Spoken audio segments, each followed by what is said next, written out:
नागपूरच्या झिंगाबाई टाकळी परिसरात भीषण आग लागली आहे। मंडप डेकोरेशनच्या गोदामाला ही आग लागल्याची घटना आहे। आगीत डेकोरेशनचं सगळं साहित्य जळून खाक झालंय।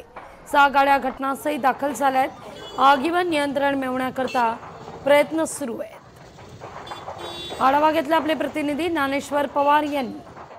नागपूरच्या झिंगाबाई टाकळी परिसरातील बगदादी नगर भागात मी आणि या ठिकाणी जर पाहाल तर मोठी भीषण आग जी आहे ती या ठिकाणी लागली होती। हा संपूर्ण जो परिसर आहे नागरी वस्तीत परिसर आहे, मात्र मध्यभागी या ठिकाणी मंडप डेकोरेशनचा गोडाऊन होता आणि या गोडाऊनला जे आहे ते थोड्या वेळापूर्वी या ठिकाणी आग लागली आणि आगीमध्ये या गोडाऊनमध्ये असलेलं जे काही साहित्य आहे डेकोरेशनचं सर्व जळून जे आहे ते या ठिकाणी अगदी खाक झालं आहे। आजूबाजूनच रांगेनच एक सारखे मंडप डेकोरेशन या ठिकाणी गोडाऊन लावण्यात आले आहे। त्यामुळे नक्कीच या भागामध्ये राहणारे जे नागरिक आहे या नागरिकांना कुठेतरी आता भीती जी आहे ते व्यक्त केली जाते। आपल्यासोबत काही स्थानिक आहेत, त्यांच्याशी बोलूया।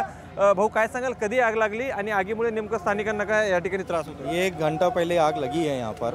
पिछले 10 सालों से यहाँ पर डेकोरेशन का 10 से 15 सालों से पिछले कमर्शियल काम किया जा रहा है, जबकि ये रेसिडेंशियल बस्ती है। बगदादी नगर झिंगाबाई टाकली ये एरिया के अंदर में जितने डेकोरेशन पूरे झिंगाबाई टाकली में नहीं होंगे उतने इस बस्ती के अंदर में। हमारी प्रशासन को यही मांग है कि यहाँ से जितने भी डेकोरेशन है, अभी फिलहाल में यहाँ 10 डेकोरेशन है, 5-5 स्क्वायर फीट के ऊपर में यहाँ पर डेकोरेशन बनाए गए हैं। आज अगर फायर ब्रिगेड एनएमसी की वजह से अगर फायर ब्रिगेड यहाँ जल्दी नहीं आती तो कम से कम आधी बस्ती यहाँ जलकर खाक हो गई रहती।